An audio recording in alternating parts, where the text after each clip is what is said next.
Okay, everybody, welcome to another Torq Moto podcast, part 2 of the Rob Herring interview.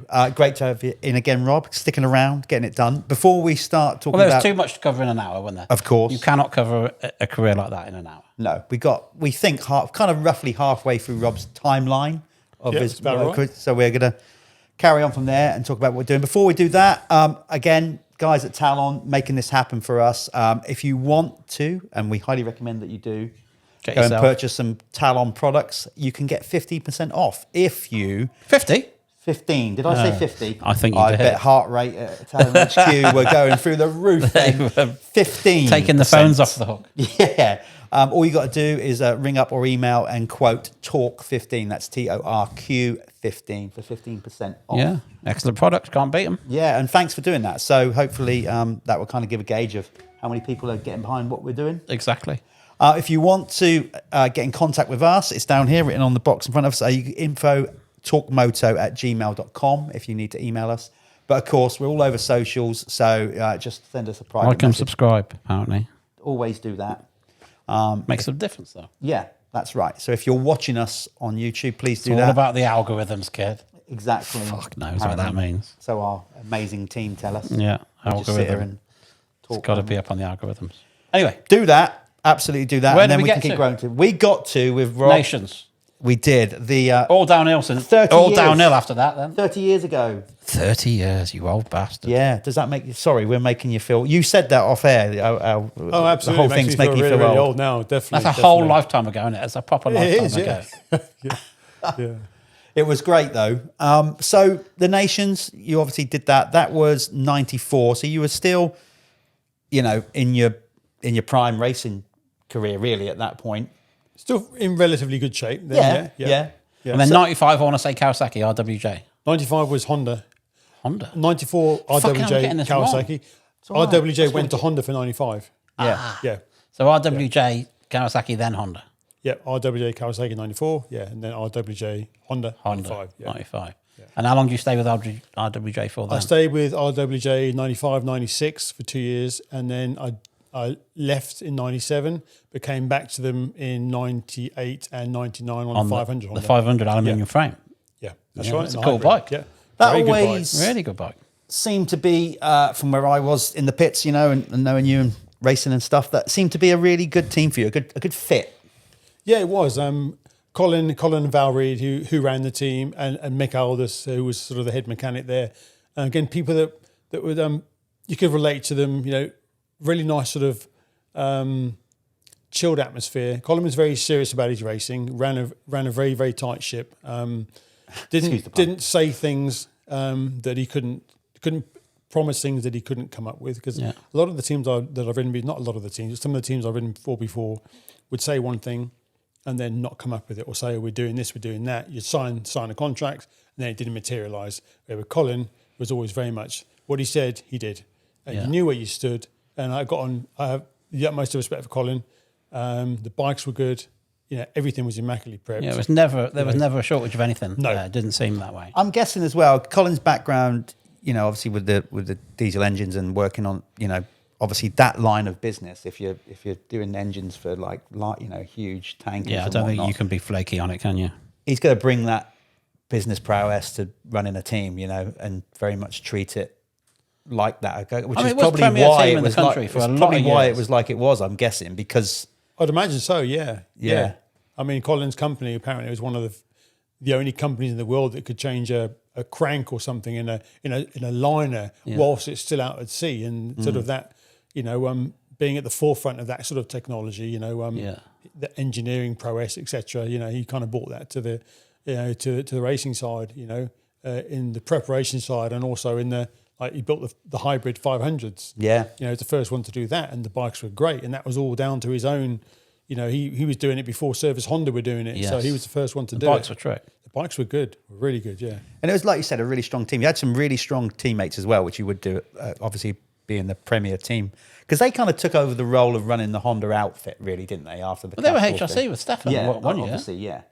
Built up to that. But what I mean is 96, the Castrol, after the Castrol thing, it was, they kind of picked up. RWJ was the team to be on. It was... RWJ was. We were the official, or I wouldn't say we, Colin Reed was the official Honda. That's what I'm saying. They picked up where the Castrol thing kind of left off. When the manufacturers, especially Honda at the time, decided that it was no longer going to be run direct from Honda, because 91, 92 and 93, it was run officially, and I think even 94, run officially from Honda UK via Neil Tuxworth, who was also managing the World Superbike team.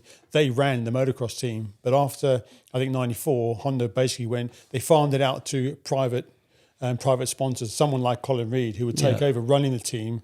And it Still wasn't with factory officially- equipment. Still with factory equipment, but it wasn't directly through Honda UK. They would support it with probably bikes and budget, etc., and spares, but weren't officially the people running it. Yeah. Talking of that development, then, what was you like as a test rider, Rob? Was you good at that? I mean, your What dad's was you background- good? What was you? Well, no, what I mean, what? Because sometimes. What kind of school did you go Oh, to? sorry, I don't even know what I said. What did I say? What was you like, Mosh? Oh, was I hanging around with Fuck's teenagers too sake. much, isn't it? That's exactly what it is. Text talk, isn't it? But what, as a test rider, did you enjoy that process? Did you like doing that? Because some riders don't. They genuinely just, I can't be doing all that. I was pretty good as a test rider because when I was young, my dad being an engine tuner, and quite often my dad would send me out and I'd go and ride, and he wouldn't wait for me to come back and say this, that, and the other about the bike. He would ask me questions: Is it doing this? Is it doing that? He would ask me questions, and the feedback that I would give him, then he would put together what was wrong with it. So I was very good at giving feedback on something. I didn't always necessarily know How to fix it. But it doesn't matter. But I It's was not your very job. good, yeah. But you come in. That's not your job. Yeah, I as a was- mechanic, Yeah. all you can request is feedback. And then, because some guys haven't got a clue. They can't tell what you do. I'm very good at telling, what a bike's doing. If you put an exhaust pipe on, I remember testing with used to be Selectin pipes. Yeah. Yeah. Was now a Spes. Yeah. Testing pipes, and they were trying to match a factory HRC pipe. So hard. And they would say this is identical, and I'd go out and say No, it's not. It's not. It is identical. It's not. It's lost off the bottom, and then you put it on the dyno, and you can see a power. You can see the dyno graph. But they We were had that adamant. Suzuki So pipes, I was yeah. very, very good at telling what was wrong. Maybe not always good at saying what was wrong with it, but telling you what the changes were and where the power then was. Then it's down to your engineers and your mechanics Yes. to take that information and make the necessary changes. Yeah. So that's all you can ask for. I did find it harder though with the 4-strokes to find, like with jetting, knowing when it's rich or lean. 2-stroke was really easy. hard to tell, isn't it? Really difficult. Yeah. Especially prior to like fuel injection. Really difficult. I can remember that exact, going through the same process as you with that. I'm like, I don't know where I'm at with this thing. It's just, you come off a 2-stroke and you can tell the slightest difference, and how it's picking up and all that kind of stuff. And then when those 4-strokes coming in, just like. And the thing is with the 4-strokes, you'd it's make just- it just changes and does it it. wouldn't change fuck all. Yeah. He wasn't sure Because it wasn't a jetting issue. It would be like a cavitation issue, or it would be like it wasn't a jet. You thought it was jetting because that's all we knew. Whereas on a 2-stroke, you change the jetting, it would do that. You change the jetting to this, it would do this. But because 4-strokes, you're like, well, I've changed it and fucking no better. Yeah. Yeah, and in those initial years, because they hadn't been around long enough, you didn't really have anything to sort of comparable to sort of compare it with. So you were trying to compare it with a 2-stroke, and then you kind of realise, well, I can't do that. It's a very different. Different little learning Doug curve. Duval's got lots of Yeah. answer for. Yeah. Learning how to ride the bike and whatever. Yeah. Definitely, for me, 2-stroke all the way. I mean, I know now we're moving into electric, which we'll talk We'll about in a talk minute. about that but, in a minute. The sooner we get rid of those things, the better. But I know Dubac must be spinning right now because he was responsible for those things. for those things. No, I just thought, particularly like we've talked in the first episode about, your exciting riding style and all that. And that was, for me, a 2-stroke still gives you that. It's still, a 4-stroke is just, it just takes a little bit of the edge off and irons out some of your mistakes. It makes you smoother without even having to try. Whereas a 2-stroke, like we you have say, to hit your marks. they're Particularly a efficient, 125. I should imagine you had a great 125, which you said, the Suzuki in particular. That's so much fun. But you still had to get your gear changes on point and everything like that, because it would just, Yeah, So so this- you let the revs drop below sort of 10,000 RPM, you kill the your power. bollocks, yeah. I mean, here's a question. What's the best race you've ever seen? Either been part of from like your spectator point of view. What's the best race you've ever seen? Best race I've ever seen. There's probably, I don't know. I think he's going to say me at That's Farleigh. a tricky one because they wouldn't be European races. They'd be American races. Yeah. And they'd be, Any actually, race. to be truthful, one of the best rides I've ever seen when I was there on that day was DT's ride from the back of the pack of Farleigh Castle. Oh, yeah. 1985. I was there that day riding incredible the sport car. days. Incredible. But also 1986 Anaheim Supercross. David Bailey and Ricky Johnson. Yeah. I love watching that. No, it's exactly. great. I mean, There's a whole younger audience, I'm hoping, that are watching now going, what? What are you talking about? But it's like amazing. Everybody you ask, nobody says about 4-stroke. Oh, the dog's in. Oh, Yeah. fuck's sake. Now, last time we had Rob's dog, Ben, came in and did not knock any cameras over. There's no guarantees. Come on. The man's an idiot. Chill. Sit down. There we go. See? That's live TV. Don't work with, what do they say? Animals, isn't it? Animals. Yeah, are you getting up again? Never work with Come children on, and animals. Children and Coming animals. up. No. Come up here. He's missing out. Yeah, Anaheim 86. I God knows how many times I watched that videotape round and round. Yeah, me as well. It's like Profile of a Champion, Rick Johnson. How many times did you watch that? Yeah, that was awesome. Yeah. Brilliant. Yeah. They were some really good days. So the RWJ thing that you didn't, you have to remind me, Rob. So when did you wrap it up then? Because you didn't finish your career on RWJ, did you? No, I didn't. No, you didn't, did you? In 2000, I went to Yeah, you Cass. did Tim. We missed the Tim Brinton years. We missed that 97 year out. Yeah. And I kind of like want to skip over that one. Oh, there's a reason why we didn't talk about that. Yeah. Okay. I mean, 97. I won the British Open Championship in 96, and then I went to Tim Brinton Yamaha in 1997, which things just fell apart. Was it Tony Marshall, Neil Tony Shepherd? Marshall was on the 125, Neil Shepherd. Neil's dad, Les Shepherd, was LA Tooling, was one of the sponsors. Yeah. It was basically Les Shepherd and Tim Brinton that were running the team, and things just fell apart. And Brian Wheeler, your mechanic? No, I had Jeff Walker. Oh, okay. Oh, yes. But Jeff kind of jacked it in, not even halfway through the year. Oh. So the whole team just fell apart. Yeah. And it's a year that I just would like to completely forget. Skip over that one. No, I don't remember you being on. I've almost smudged it out of my memory. So, yeah. And then we just brought it right back in. Now you're going to get some post-traumatic stress now going on. Episode 1, I talk about injuries, and now I'm bringing that up. Sorry, Rob, I'm putting you through the ringer, aren't I? And then I went back to RWJ on the 500 for 98. Yes. Yeah. Having had a season of doing nothing in 97, so I didn't have a lot of bargaining power, but the 500s was a nice new adventure for me. Yeah. I was quite surprised when you went 500. And your style, believe it or not, did lend itself to a 500. You're very smooth, really. Because I've never seen you really ride one, because obviously we spoke in episode 1 about how you had the opportunity to ride one in those open British Championships, but you often chose the 250. Yeah. So that's why it came as quite a surprise to see you go on a 500. The 500, because I was on a 500 from sort of like 16 years old, I actually rode the 500 probably the best out of all the bikes. And looking back now, if I could change things, I probably would have gone 500s earlier. Yeah. I remember you on a 500 Kawasaki 86-ish. Yeah, 86, I spent a lot of time on a 500 in 86. They were a pig of a thing anyway. Because I was originally planning on going into the 500 Grand Prix sort of for 87. And it wasn't until the end of the year because when you're young, when I was only 17 then, I listened to your dad quite a lot. And my dad said, I think you should go to the 250s. And you trust their judgment. Yeah. If it was left down to me, I probably would have said, I want to go 500s. Because that's what I always wanted to do. Premier class. Most money, everything. Exactly. It was the one that got the most coverage. But I thought my dad kind of knows what he's doing. I'll go to the 250s, and as you do. Yeah, at the time, the 125s and 250s were very much support classes. Yeah. And it wasn't until I think early 90s, or maybe late, but maybe Pouzar in 89, about time that they really started to come to prominence, really. I know you were a bit older then when you jumped on a 500 to race competitively. Did it smooth you out a bit? Or was that a combination, if it did, was that a combination of experience as well? I think it was, by the time I'd smoothed out in sort of 98, it was a combination of crashes and injuries that ended up smoothing me out because I couldn't ride I wouldn't say as wildly, because I wasn't necessarily wild, I was just on the limit. Oh, just on the right on the edge. Yeah. Like I say, no buffer zone, nothing in reserve. I was kind of riding with my knees trashed and my wrist not good. So I couldn't hit things as hard. I couldn't just balls out into a turn, leg out, because I was worried about my leg. So it smoothed me out. Definitely smoothed me out. I was still quick, but I lost that that edge speed wise that I had prior to that. And so when did you decide to call it a day? When was that? Well, actually, the end of 99, I signed for Cass Honda to go to the 250s, back to the 250s, but really as a mentor for Gordon Crockard. to help bring Gordon on. Gordon won the first Grand Prix that year. I remember it well. In Talavera in Spain. A little caveat to that. I remember that rail because the year before, I can remember offering him a tow to qualify because he was struggling to get in, and he's like, he actually come to me. He's like, because I was on the bubble as well of getting in. I was in, but he wasn't. He said, "I'll give us, with 10 minutes to go, give you a tow," and he didn't make it.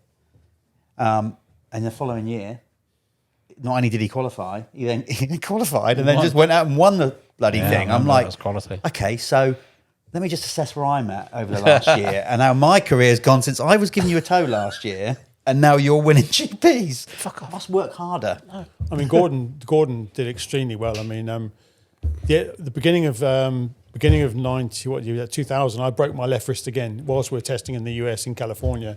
So I ended up missing, I couldn't ride the GPs that year. So I ended up missing the whole year.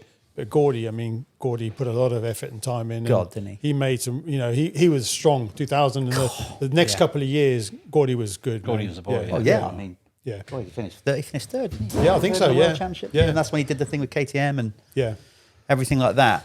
Yeah. So that was so when you started doing that stuff with Gordy, in your mind then, was you thinking about retire, because everybody goes through a different process. Some people wake up literally and go, I'm done. With no pre-thought, and stop. Some people put a date on it and kind of like aim towards it. And some people have an injury, lay there thinking, I can't do this anymore. But to be truthful, after breaking my wrist again in 2000, start of 2000, I tried to sort of race. I carried on racing the British that year, but I struggled. I had a makeshift plaster cast that I was trying to ride with, and I struggled. And come the end of 2000, I kind of knew that, that my pro career was at an end and I needed to sort of step back a little bit. So I sort of started riding remember Jim Redford? Yeah. Y Bike. Yeah. I started with Wayne Smith. Wayne Smith was on a 125 KTM and I was riding a 450 Yamaha. I started riding for Jim, but it was more doing the British 4-stroke championship so I wasn't as high profile, not doing the Grand Prix, but again, working with Wayne, bringing Wayne along. I ended up breaking my other wrist at Belfast Supercross.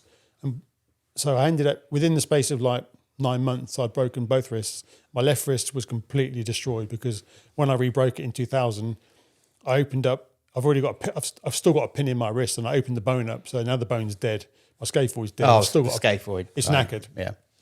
And then I was like, okay, 2 broken wrists within 9 months, I need to, and that was it really. Injury just said, my body just went, right, that's it. What age were you at that point then? That was 2001. 33? So yeah, 32. Yeah. Yeah, 32. So what was the plan then? What were you going to do?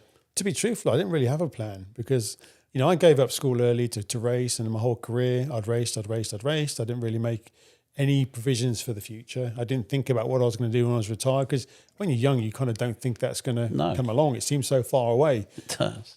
So I kind of naturally, as most sort of races do that don't prepare for their future, end up just doing a bit of coaching. And I coached for about 4 or 5 years, and then I ran a motocross track up at Donington Park, which I thoroughly enjoyed. That's probably one of the things I've enjoyed doing most, running the track. God, I wish that track was still there now. Eventually It was a good track. Eventually got shut down by the council. Is that the same track where they had the round of the KWS series? Yeah, that was a nice track. Yeah. We couldn't do much work to it because of the council. We couldn't build too many jumps, but the council shut it down eventually. And after that, I sort of drifted out of the motocross scene almost completely. Yeah. That's surprising. Like you didn't. Did you feel like you had to step away from it? Yeah, you wasn't sort of pushed down that route. You just like, I've been doing this a long time. I need to reset. I think not necessarily. I think by the time I got to the last 3 or 4 years of my career, maybe not 3 or 4 years, but the last couple of years of my career where I wasn't getting the results, I wasn't riding for the more higher profile sort of teams, and I wasn't higher profile enough as a rider. I started to find that I felt sort of let down to some degree. I got screwed over by a couple of people financially, and it left me a bit bitter, to be truthful. And so when I sort of not necessarily when I had the chance to walk away, but when I sort of eventually decided, right, I'm stopping my involvement with motocross, I kind of wanted to get completely away from it, away from people that I didn't necessarily like. Bear in mind, I'd seen racing go through the factory teams, the teams that are run officially by the manufacturers, and then teams that are run by a lot of private. Some teams are run shockingly badly. Some teams were really good, like RWJ. Some teams look great from the outside, but behind the scenes are an absolute clusterfuck. Yeah, and you'll say it for him. No, it's chaos. And I've been on the back end of that a few times and been let down and screwed over. So I was kind of like wanting to get out of it. Saying that, some factory teams are the same way. Yeah. Because factory bikes are factory bikes. I mean, they're good. Yeah. I mean, how much crap have you tested? I mean, over the years, you're like, who come up with that idea? Some of the stuff you try, you're like, that's never going to work, but you have to try it to keep them happy. Yeah. Yeah. So it's not all good. You kind of felt almost disillusioned at some point towards the end then. Absolutely. Yeah. Totally disillusioned with the sport that I always loved to do. I didn't necessarily love the racing. I loved to ride. I just wanted to ride my bike, and I got disillusioned with it because I just felt that, it stopped it. Yeah, it just kind of stopped. Just being the fun element. There was no fun. There was no fun in it at all. I was racing with a knackered body, having to race because I had no other way of making a living. I could have got my knees repaired, but I needed a year off. I couldn't afford to take a year off work because without a year off work, I couldn't afford to get through the next week, let alone a year. So I was forced to race with injuries because I just had to keep earning. Yeah. And those years where I had injuries, when I was like broke my leg twice in '95, I don't know how I got through because it was a massive, massive financial struggle. I lost my house and, but I did it because I loved it. Yeah. And then eventually that love went out of it because I'd been... Especially when people screw you over. But when the people don't do what they say they're going to do. Yeah. It's like really leaves a bad taste in your mouth. You can tolerate it, can't you? Like if you're still enjoying it, you can take those knocks a little bit easier but the minute that starts to go, you're like, you know it's time. So and that was always the problem I found with privately run teams. It was always run by somebody who's wealthy, and not everybody's Colin Reid, not everybody's honourable. And once things started not going their way, they started withdrawing, and the accountant would say, "You can be having a yacht for this much money," and then it stops being fun for them, and they stop spending the money, and then it just all turns to shit. Yeah, and there's far too much of that. And I think over the years also, as a racer, you kind of get your head in gear to you get prepared obviously for a whole year, and there's going to be peaks and troughs in that year. Yeah, and that you're going to need that kind of level support to get through it. So when things start to go wrong, and if the people around you are starting to go down a different avenue and not be there and promising what they said, that's when it gets really tough. Yeah, exactly. To keep the motivation, to keep there's no motivation then, and also because I ran the Motocross Nations team, I sort of managed it for I don't know 7 years, and I applied for a job at the ACU. Towards the end, I wanted to be coach, didn't you? Like a national coach. I was a national ACU coach. Yeah. I also ran the Motocross Nations team, but I applied for a job in the ACU because I wanted to be involved. Because I could see the ACU were always very stagnant, and they're too busy concentrating on keeping what little they've got than thinking about the future and how to build the sport for the future. I wanted to be involved in it, and I got turned down. And to me, that was a massive. I thought, well, that's just a kick in the teeth. And what did they give you reasons? Why? I think they took Brian Higgins on. I think it was Brian, but I mean, I thought having somebody that's raced and been to the level that I've been at, there's a lot for me to learn as far as they were concerned. A lot for you to give, but for a lot for me to give as well. And I just felt then that the sport that I'd sort of dedicated to my life to just basically. I wasn't any value to anyone. I wasn't any value as a rider anymore. And I wasn't any value as sort of not necessarily coach, but at that sort of higher level management level. So it was time to sort of get away from it. So where that brings us, what do you do now, and how did you get into what you do now? Because it is proper interesting. And to me, it's so left field. He's found a way to stay on a bike. That's one thing. Exactly. Well, I don't know. I've still crashed in that. What I do now we all do that, Rob. Again, it's through the motocross industry that I got involved because of one of the Lee Morrison, who you probably remember. Grew up racing with Lee. He's involved with the film industry. Lee's involved. Well, I think it was 89, 90. We lived in the same village. Lee was still schoolboy. I was, British champion. He then was fast. We started training together. Lee was 13, 14. I'd pick him up from school and we'd go cycling and stuff. And we started riding together and that. And then Lee eventually went pro, but then he hurt himself. And anyway, Lee eventually retired. Very young. Went to America, yeah. Yeah, because he only had, I think, a couple of years in pros, and that was it. Very talented. Very quick. He was prolific in youth racing. I always remember Paul Chambers being about the same time. Yeah. Yes, that's right. Well, Lee was wild, but mega fast. Anyway, Lee ended up going to the States. I lost contact with him. Little did I know that Lee had come back to the UK, got involved in the stunt world, and was doing, I think it was Tomb Raider at the time. And I was down at a track at Pineham, opposite near Milton Keynes, just off the M1 one day practicing. And Lee turned up, but with him was Gary Powell, who at the time was the stunt coordinator on the new Bond film, which was Casino Royale. Gary apparently was a big motocross fan and sort of knew me when I was racing. He said, I had no idea. And I sort of saw Lee and said, fucking hell, I haven't seen you for like 10 years. How you doing? And then he brought Gary over and Gary got chatting and stuff. And Gary told me what he did and Lee told me what he was doing. And really they opened up the door for me. They said, would you come and do some stunt work for me? That's how stuff happens, isn't it? It is, yeah. Motocross as well. I mean, there is, in motocross, we all know somebody for everything, don't we? In fairness, that's what and it was motocross that opened up that door because I met him motocross track. It was Lee that introduced me to Gary. Yeah. Lee kind of got me into it.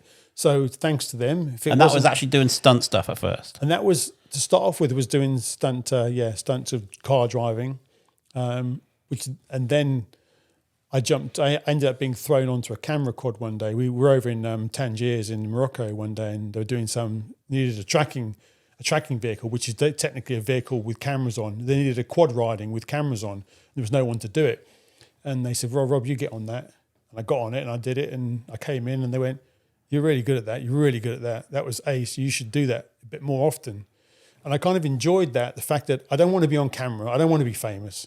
I want to be behind the scenes. I thoroughly enjoy being behind the scenes, but adding my little bit, making my contribution. And then slowly I got more involved in stunts, more involved in being able to be the one filming the stunts or being part of the stunts with cameras on, doing POV, which is point of view filming.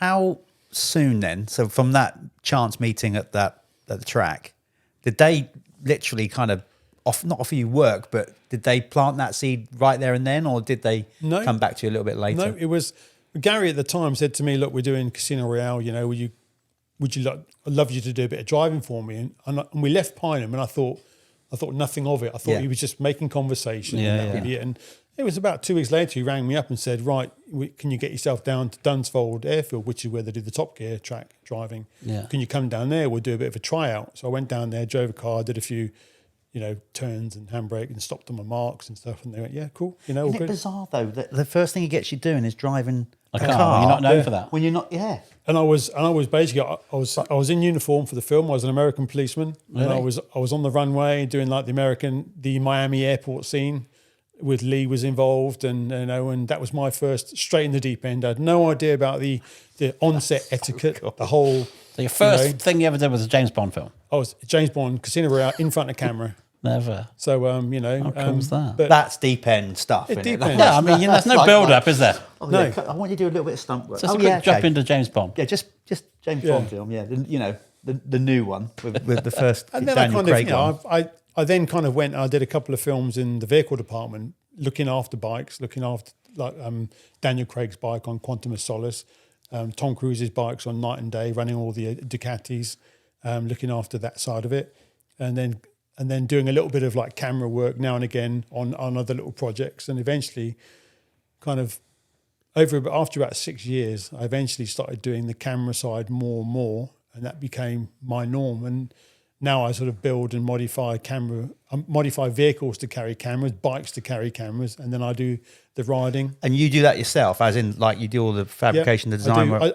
I don't do the fabrication because... But you draw the concept. I have the concept. I take a vehicle, I look at it, I design it. I have the concept, and I'll go to somebody and say, "Oh, this is what I want to do," and they'll 3D scan it. They'll plan it all out, and we'll build it. And I've probably built 10 bikes over the years, and each one gets progressively better.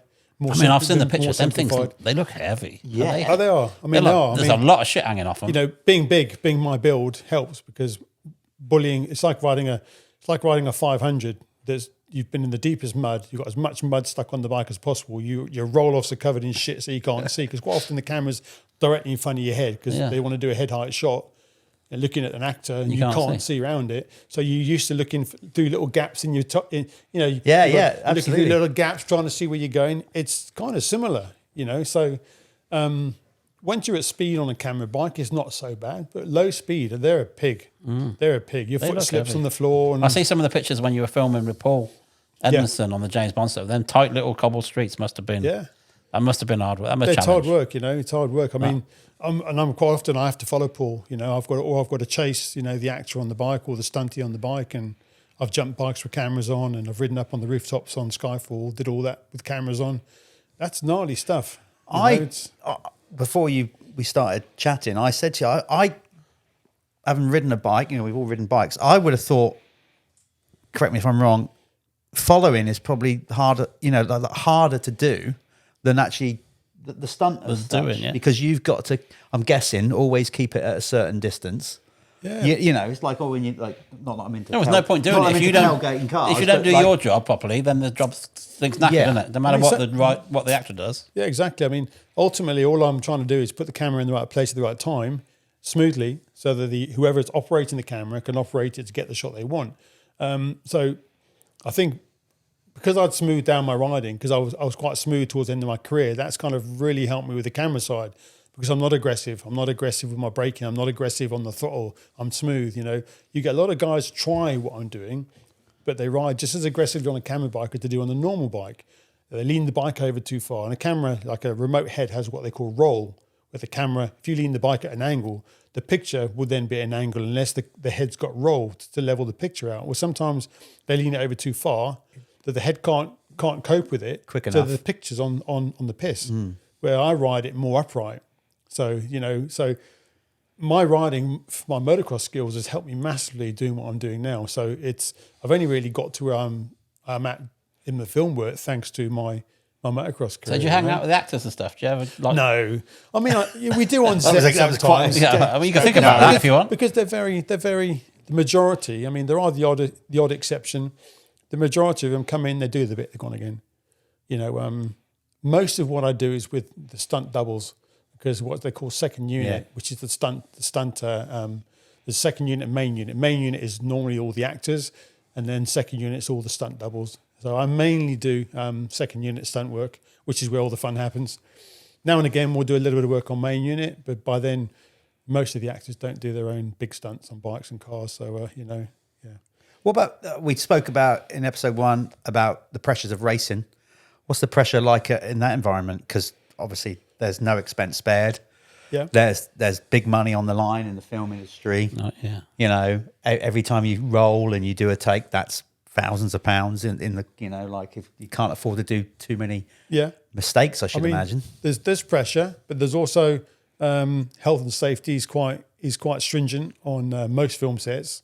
But I've over the years I've learned, and now I've got to the point in my career where I think I have a reputation that if something's not right, I will flag it. If I don't want to do something, I'll say I'm not doing it. It's kind of irrelevant to who the director is. You know, I have the power, because I'm in control of what I'm doing, to say, look, that's too dangerous, that's too close, I need to be further back. So, which takes the pressure off me a little bit. If I felt like I was forced to have to do something just because the director wants me to be 3 foot behind an actor doing 50 mile an hour, I have the sort of right to say I'm not doing that. That's come from experience, gaining experience and reputation. The fact that they'll say, right, okay, Rob knows what he's doing. Right, okay. There's always a way of cheating things. You know, films, having worked in films, I kind of see now how they're made. I kind of see now how they cheat things, and I know what they can do to cheat things. So if something's not right, I'll say, right, we can do it this way. Or I can, you know, shoot on a longer lens or a tighter lens, and I'll move out a little bit, or I'll drop back. There's ways around it, but I know the ways now, so I normally can come up with a plan of cool. Giving them what they want, but in a safer manner. And are you away from home much on these films? Normally, yeah. I normally spend, I don't know, 3-4 months a year away, sometimes more. I don't want to be away. I don't enjoy it because racing we're away, but a lot of the places you're in are shitty anyway. I know from speaking to Paul. You know, Morocco and all whatever. It's not. Yeah, there's the odd place that's nice, but generally speaking, we'll go to I wouldn't say a shithole because I won't say where, but yeah, we do go to some shitholes though. Because that's kind of what they want. That's where you often, are. Yeah. Like any job, it's a job, isn't it? Like sat here going, oh, you're in the film industry. It must be amazing, but. I think like there's a lot of sitting. I'm not telling you a job, but I've heard there's a lot of sitting around, a lot of waiting for the light. It's not. It's not as glamorous as like what people would imagine. It's not. When I first got in the game, everyone's going, "Oh, it's all champagne and blowjobs," and I'm like, "No, it's not." It is a lot of sitting around, a lot of waiting. You get days where I can be on the bike all day, hardly taking my helmet off, and then there's other days where I've been on a film shoot for 5 weeks. And I've only done an hour and a half's work in 5 weeks. I'm there on standby, but you have to be there ready. Your bike's there, it's ready. I'm there ready. I don't know whether they're going to use you, but you're just there waiting. I know Paul said that when he was doing the last James Bond thing, it was all about the light. He said he got like 10 minutes. Yeah. Because the last time they shot, the light was there, and they're going to have to, for the continuity, whatever, they have to film it in the same time the next day, and they got 10 minutes. Well, and the worst case, if it rains, and you're shooting in the rain, then it's dry. All of a sudden, then they need rain effects, wet downs. It can be a nightmare waiting for, it can be a nightmare. I don't think of it. No. Yeah. Wet down, that's not a phrase I've heard before. No, wet down. Yes, you have. In a very different context, Robs. We know that. Was you there when Paul did his scene for that one? Yes, I was there, I did. Paul Evanson, by the way, we're talking about. A lot of the camera work on the last Bond film was shot from either my bike or quad or Can-Am, the buggy that I was driving, So how... jumping up that wall, I mean, I've seen it without the AI, but it's still impressive. Awesome. Where was your perspective? Where was you at the bottom? I was chasing Paul at the bottom. I was on the camera bike at the bottom, chasing him into the ramp. And then you just peel off as he hits the ramp. I peeled off to the right and Paul went off to the left up the ramp. I would love to have done it with a camera bike, with a light enough camera, but they never gave me the opportunity. Would have been pretty cool. But how many times did he have to do that? Well, Paul rehearsed it. I don't know how many times, but on the day when we shot, I think he probably did it 3 times. But it was epic. Yeah, it looked so cool. I was quite actually envious of Paul doing it because I was like, I'd love to have a go at that. Yeah, no, he did a good job, man. Did a really good job. I mean, you weren't tempted just to go. Do you know what? I'm gonna keep the camera. Can you imagine that? Imagine right now with that 3-ton camera on it. This is my one shot to do this. They're quite cheap, them cameras, aren't they? They don't cost much. I had what they call an IMAX camera on, which is like the biggest lump you could ever find. But it was only ever you could never do anything apart from just ride on flat surface with it. It's huge. But you put like little cameras on and that, it would have been pretty cool. But to be truthful, I think you couldn't have shot it off a camera bike. You couldn't have done it because the camera was so vertical. You'd be looking at straight up. Whatever shots they had, it came out well. It was mega. But it's such a shame because they had so many better angles of what they actually put in the film. We all saw all the different angles and all the different cuts. And you only really see it from a long way off. I mean, it looked mega. I mean, Paul did an amazing job. Yeah, he did a wicked job on that. Really. Yeah, that was impressive. And there's no leeway. I mean, if he messed up, I mean, that was 40 foot straight down onto the concrete. So there was no leeway of making a mistake. It was a tricky angle as well. Fair play. Jumping up and across to the left. Yeah, because it kind of it's almost like he did that. Yeah, just jump up and then drift across to the left over a wall and land in the square. And it was tricky. Tricky. It was. Paul's done phenomenally well with his skills.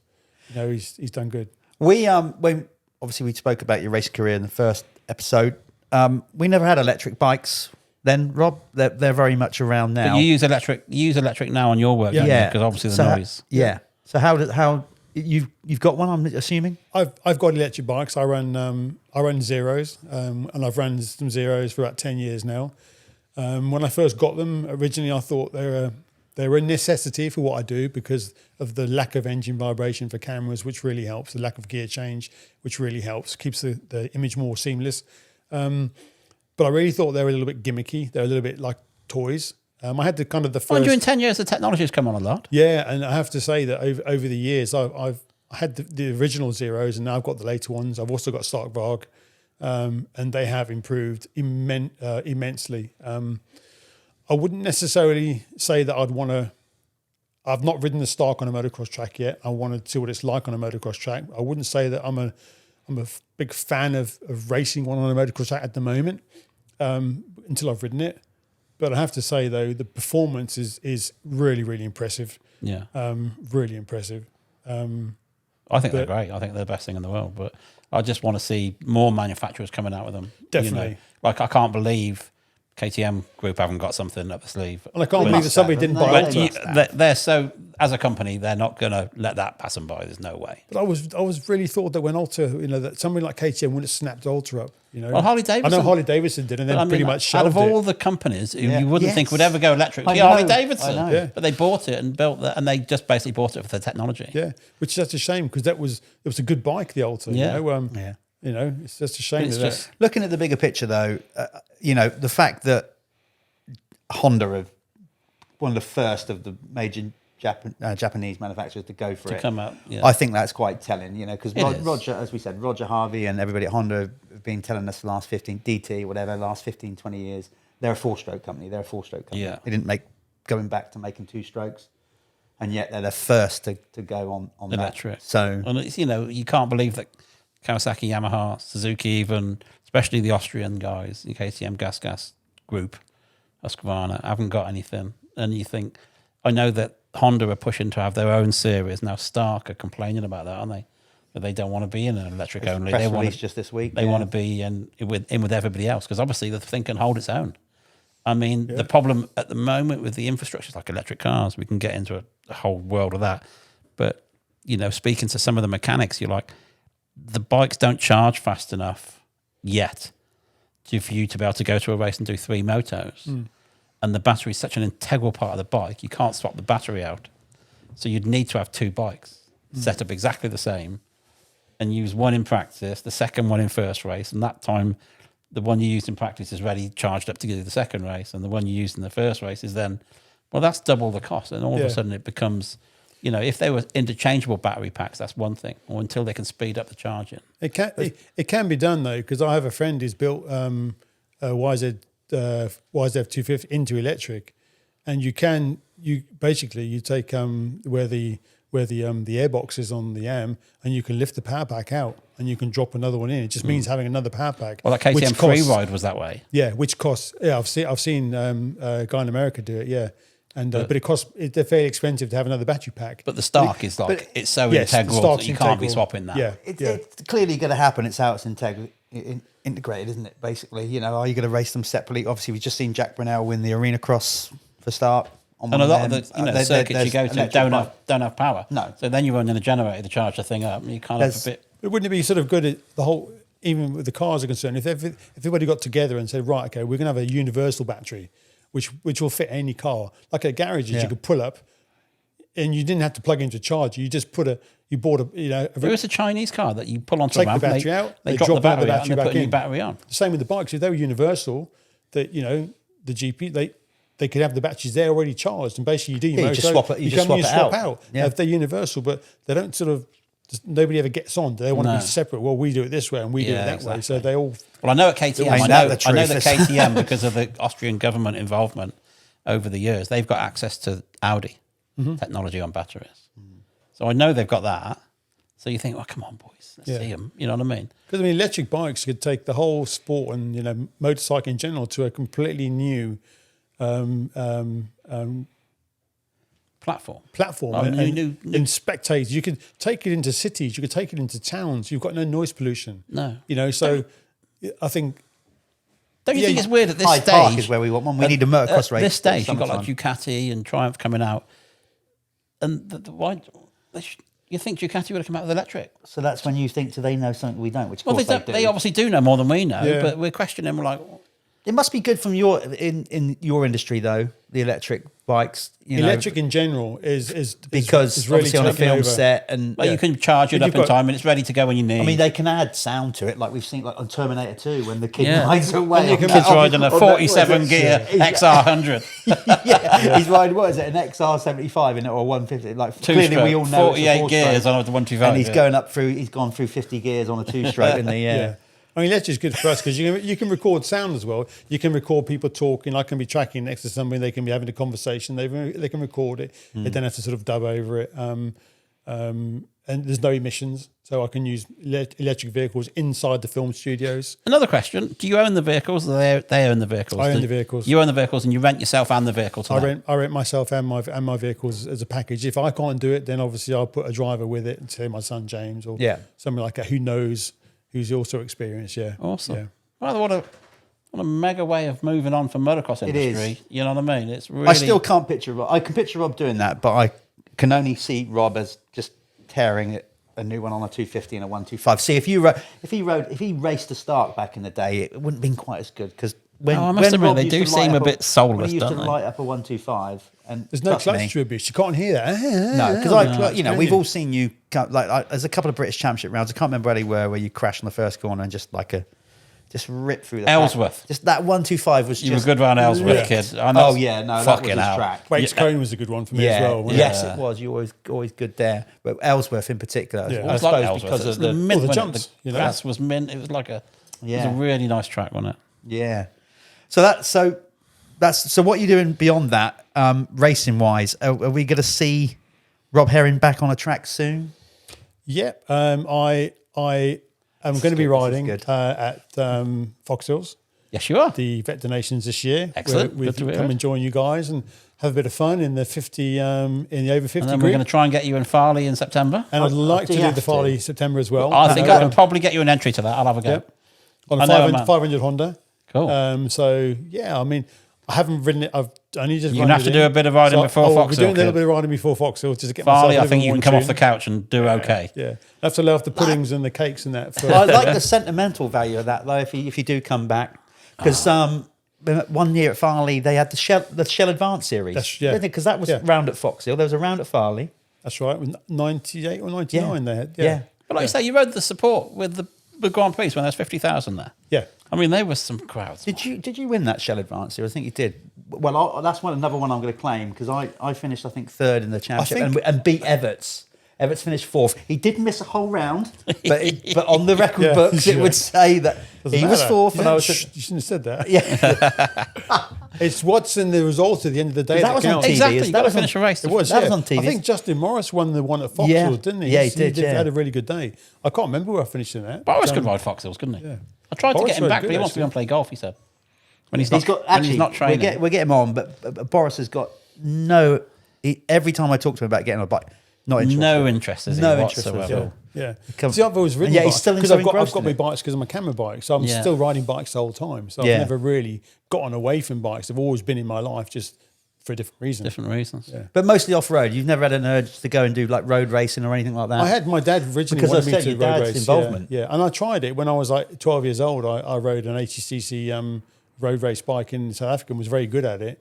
I dabbled in supermoto as well. When I packed up 2007, I dabbled in supermoto and thoroughly enjoyed that. But then my film career started really picking up, so I couldn't carry on. And like as far as the film thing, there's no age. You're not going to be too old to do that because you've got to be at some point. Not really. I mean, because most of what I do, 99% of the camera bike sort of stuff is on road or a little bit light off road. Doesn't involve jumps, or sometimes I'm up and down steps, but it's not challenging like riding a supercross track at full pelt for 5 laps. No. It's a high intensity sometimes, but really short, 10 seconds, 20 seconds. Yeah. So most of it doesn't involve me getting my arse off the seat. But if you've got the infrastructure, you own the vehicles, whether you actually ride them or drive them or not, and you're there directing, there's a career there till you retire, surely.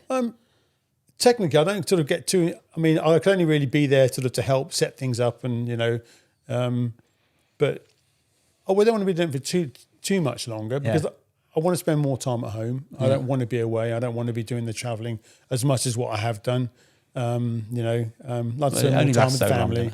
So if I could find more work in the UK and let the other guys go away, the trouble is because people want me when they ring me up and ask me to go and join their production, they want me.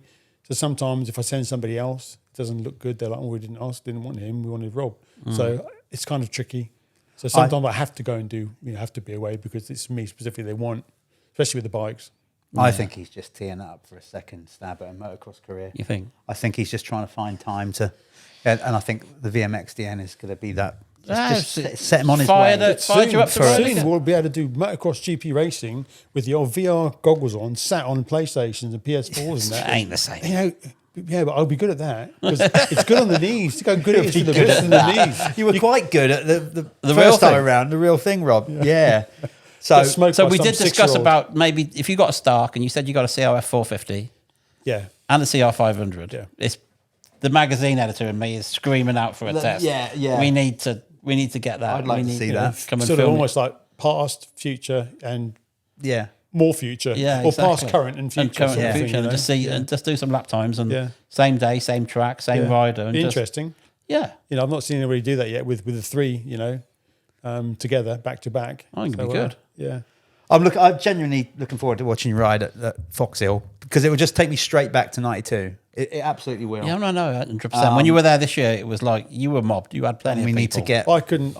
Last year I hardly watched any racing because every time I moved, I got swamped by someone with an autograph or Featured. photo. So I didn't actually see much of the racing, which I was kind of gutted about, really, because I just wanted to go plop myself up Maybe there you need and to watch. maybe you need to like go incognito this time. Well, Get I've one of got- the makeup people from the Don't movies. worry, I've got my hat with the mullet hair on the back. I've already got that. Some of your So, German you know, sex tourist glasses yeah, on. You'd there be you go, all right. my fluorescent jacket. You know, Perfect. I love it the way people get into it. I love the way people get into the 90s vibe. I think it's great. I think we just need to brings the fun back to Yeah, absolutely. motocross, It like it does. used to be. Yeah. Yeah. Well, we're trying to get to be like the 90s Grand Prix. And was, I think you we know. got there. Definitely, I I think think it's we're better. doing. I think yeah. it's awesome. For Loved your it. sentiment alone, I think we should get Roger to like when you first roll out on track in your first race, to everybody just to get the air horns ready and then and tee it up. I'll have to make Because sure my I hearing remember that, aids like I are said, turned that off. final lap. I'm there now. I can see it now. It Still was in the like valley. when Tommy was on. And we're like, when he's gonna Tommy win won this. that race. Yeah. That was it was the closest I've seen to the whole place going off. Yeah. When Tommy won that one, and it took him like 10 minutes to get back to the truck with Yeah. all the people with the air horns and the chainsaws. I mean, that was it was Just cool before we to do see. sign up, in your words, because we've lived it, I've been fortunate enough to live it. Just try to explain what it's like when you come off that start at Foxhill at a GP and you drop down into that valley. Because it Do you is even awesome, hear isn't it? anybody, or you well, just, I certainly you're did. so focused on what you're doing, or it's just No, an you- inconvenience. I think the noise of the crowd, especially with the air horns, did kind of outshine all the noise of the bikes. You know, I could probably hear my own engine underneath Yeah. me, or feel it through yeah. through your body. But I just heard, air horns, shouting air horns, and you could that's see like cool. flags waving and arms waving. Yeah, it was pretty cool. Distracting. For a little bit, yeah. Same like the donations in '98 when I whole shot the first moto. Very similar then. The air horns and what have you. It's just a sea of like noise and yeah. Bit distracting. But they kind of calm down after a couple of laps. It kind of calms down. But yeah. Special place. I was pretty good special friends place. with Marco Melandri, the road racer, and when he was like he was like Italian 18-year-old kid riding an Italian bike at the Italian round. He said I didn't hear the engine. I had to just go from feel Yeah. the whole race. Yeah. And I they can wouldn't let imagine. him do a parade lap because the crowd was all on the crowd. Yeah. And he was in like a Spider-Man thing from the new Spider-Man film. Yep. They had him in the helmet and the leathers and stuff. And he was so disappointed they wouldn't let him go out on a parade lap. He said, well, I wouldn't have got back. No. It was incredible. He Yeah. said, I didn't hear my own engine. Yeah. I was That's What it's gonna- Yeah. that's what it's going to be like for you in August. Isn't it? It's going to be swamped. It's like that. No, but it's nice to be relevant and it's nice for people to remember what you did. Yeah. So it's not wasted by any stretch, but it's nice to get a bit of recognition that what you did had an effect on people, had an effect on all of us. You know, like we were all hanging over the fence cheering and shouting, and I'll tell you how much of an happy effect. memories. I'll for tell you how us. much of an effect it had on me. Not like you per se, but that whole experience of '92. Obviously, I was then just coming into adults, and I can remember driving out of there thinking, I want to get to that level. So that was, for me, it was a defining moment that day, because I was like, I want to feel what they've just felt and be down in the valley. And sure enough, 3 years later, I managed to do it. So it was cool. Quality. Yeah. Quality. Yeah. Well, we look forward to that. Rob, thanks so much for your time coming in. appreciate you coming in. It's been mega. Thank you. Yeah. Thank you, Jeff. Thank you, Rob. All the best with the film work. It sounds like you've got that all in. And we'll get that test. Check. We'll get that test lined up. Would love That'd to be do quality. Be good fun. Yeah. Interesting. that. And don't show us any pictures of your bike and your kit I and won't. what you got planned won't. until you rock up. I at won't. Foxhill. When I come out, it's gotta be the big revealing. And can we get you on a podcast? We're doing a podcast live from VMXDN. Yep. So we get you on there. Yeah, if I'll be that's there. all right. I'll be Not there. for 2 hours. It'd be much shorter. Yeah, no, You're I'll be okay. there. I'll be We'll there. be like 10 minutes each. We'll get a few We'll guys be, up. yeah, we'll probably be lagered up, so we'll probably be terrible. But you might have to just Ambling. guide us You might have to carry it. Right, we're done with that. Remember, get on Talon if you want 15% off. If you want like wheels, sprockets, everything they do. Use the Triple clamps are mint. They're really good. Let's show them what's for those that are watching us and just listening. There you go. Very cool. Look at those beauties. They can ask for them back here. They are. soon. Yeah, so just use the code Torq Moto. That's TORQ15. And again, thanks to Talon. Thanks to everybody for helping us out with this. Hit us up on the socials. Keep liking and subscribing. And we'll be back in a couple of weeks' time. Well, we're filming on Monday, but it's going to be a couple of weeks before it's out. So yeah. So big names. Big names. Big names. Keep safe out there. Everybody keep rocking. Like in and the subscribe. field. Like and subscribe, apparently. Yep. We're done. We'll have another coffee. Cheers, Cheers, Rob. kid. Cheers, Thank you very Wobbs. much. See you again soon, guys.